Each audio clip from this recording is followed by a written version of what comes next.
ये मोबाइल पर रिकॉर्डिंग बंद कर दे। आज रिकॉर्ड करके कल अपनी लुगाई को हंसाएगा। मेरे भरोसे ब्याह किया था क्या? अच्छा। हिम्मत है तो अपने भरोसे अपनी लुगाई को हंसा, मेरे भरोसे का है तो कोशिश। और आज रिकॉर्ड करके कल देखकर हंसोगे, इससे बड़ी मूर्खता नहीं हो सकती। जिंदगी में आज बेहतर जीना सीख जाओगे तो कल अपने आप ही बेहतर हो। क्या बात है, वाह। मकसद हंसाना नहीं है, लेकिन किसी मकसद से हंसा दूं तो हंसाना भी सार्थक हो।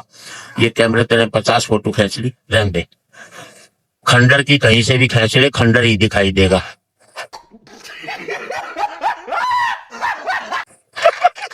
जब मैं इमारत था तब किसी ने एक फोटो नहीं खींची, तब एक ही फोटो खींची गई थी, उसी ने मुझे खंडर बना दिया। जल्दी तो अपनी आंखों का इलाज करा, जो 80 साल के बूढ़े को देखकर सीटी बजा रहा।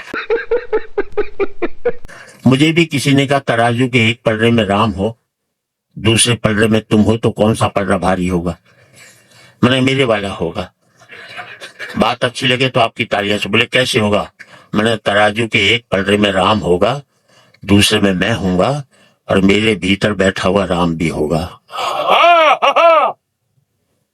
अगर वो यहाँ है नहीं है तो कहीं नहीं है, और यहाँ है तो फिर कहीं जाने की जरूरत नहीं आपको। मैं थोड़ी टिप्स देना चाहता हूं। देखो पतियों, जब भी घर में घुसो मुंह लटका करके घुसो, उदास होकर के घुसो, लुगाई समझ जाएगी कंट्रोल में है। हंसकर घुसोगे 50 सवाल करेगी किसके साथ बैठा था। घर में ही सूजा पड़ा रहता है, बाहर कैसे हंसकर आया बता तो सही। उसे लगता है मेरे जीते जी इसकी हंसने की हिम्मत कैसे हो गई जो। और बता देता हूं, देखो मैं हरियाणा का हूं। हरियाणा के बेटे 100% बाप की बात मानते हैं और किसी स्टेट के नहीं मानते। वो हरियाणा में बाप ने बेटे से कह दिया अगर फेल हो जाए तो मुझे अपना बाप मत कहियो। छोरा बोला ठीक। अगले दिन बेटा आया, बाप ने पूछा क्या रिजल्ट रहा? बोले छोड़ना राम प्रसाद, क्या करेगा पूछकर। अच्छा। इसे कहते हैं बाप की बात मानना। अच्छा, हमें अपने बेटों पर 100% कॉन्फिडेंस होता, आपको 60-70, हमें 100। वो हरियाणा में एक बाप अपने बेटे को कूट रहा था, और स्टेट में बच्चे पीटे जाते, हमारे यहाँ कूटे जाते। किसी ने पूछ लिया बेटे को क्यों कूट रहा है? बोले यार क्या करूं, कल इसका रिजल्ट आने वाला है और आज मुझे बाहर जाना है।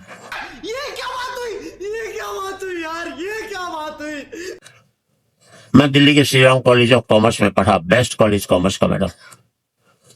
सेकंड ईयर में मैं फेल हुआ। मैंने अपने बाप को 6 महीने तक पता नहीं लगने दिया कि मैं फेल हो गया। अरे देवा, ये गड़बड़ है बाबा। हम अपने बच्चों को इतना तनाव देते हैं कि आज 5वीं 6ठी क्लास के बच्चे आत्महत्या करने लगे। अच्छा, मैंने अपने बेटे से कह दिया था देख तू 50% से ज्यादा नंबर मत लियो, क्योंकि मेरे ही 51 आए थे। ज्यादा लिया था जिंदगी भर चिढ़ाता रहता। 45% लिया, 95 लिया था अमेरिका भाग लेता। 45% लिया, साला मुझे दिल्ली छोड़कर गाजियाबाद नहीं जा सकता जिंदगी भर। और आपकी तालियां इस बात पर चाहूंगा साहब, मेरा सुख ये नहीं है कि मेरा बेटा अमेरिका में 5 लाख रुपया महीना कमा रहा है। मेरा सुख ये है कि मेरा बेटा 50,000 रुपया महीना कमा रहा है, लेकिन शाम का खाना मेरे साथ बैठ करके मैं आज तक गंगा जी में स्नान नहीं कर पाया। क्या बात कर रहे हैं? इन ऋषि मुनियों की वजह से। इन्होंने कह रखा था गंगा में पाप धुलते हैं। अब कोई अपना पाप धो करके जाए और बाद में मैं नहाने चला जाऊं और वो सारे पाप मेरे चिपट जाए तो कौन जिम्मेदार होगा? बात तो सही है। अपने को भी तो बचा कर रखना पड़ता है ना, अपने को ऐसी बात थोड़ी है। मैं आज तक समझ नहीं पाया हूँ, राम तो सबरी के झूठे बेर खा सकता है, पर सबरी राम के मंदिर में क्यों नहीं जा सकती? मुझे इस बात का जवाब चाहिए। इसकी गारंटी मैं नहीं दे सकता। जो मेरी गंदगी उठाता है वो मेरे से गंदा कैसे हो सकता है? अच्छी बात पर अच्छी ताली बजनी चाहिए ताकि मन अच्छी बात कह सके। हम लोगों का एक ही अपराध रहा कि हमने पार्टियों को वोट देना शुरू कर दिया। अगर हम अच्छे व्यक्ति को वोट देना शुरू कर देते तो हर एक पार्टी वाले अच्छे व्यक्ति को टिकट देना शुरू कर देते। क्या बात है बाबा। फिर इस मुल्क में पार्टियां चुनाव हारती, मुल्क कभी भी चुनाव नहीं हारता, क्योंकि जो भी जीत कर आते हैं। जिंदगी में 4 पंक्ति देना चाहता हूँ। स्वागत है।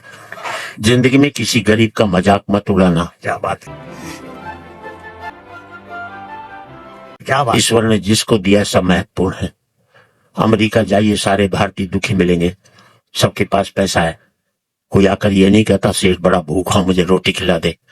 और याद रख लेना, अमीरी की अकड़ तभी तक रहती है जब तक गरीबी उसे निहारती रहती है।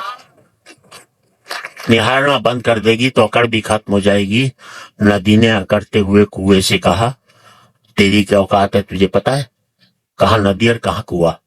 नदी ने अकड़ते हुए कुएं से कहा, तेरी क्या औकात है, तुझे पता है? कुआं हाथ जोड़कर बोला, बहन जी, भटकाव और ठहराव में कुछ तो फर्क होता ही है। वाह वाह। भटकाव और ठहराव में कुछ तो फर्क होता ही है। फर्क इतना ही है कि तुम प्यासे के पास जाती हो और प्यासा मेरे पास आता है। तुम ऊपर से नीचे की ओर जाती हो, इसलिए मीठे से खारी हो जाती हो। मैं नीचे से ऊपर की ओर आता हूँ, इसलिए मीठा मीठा जाता है। मजा आ गया भाई, मजा आ गया।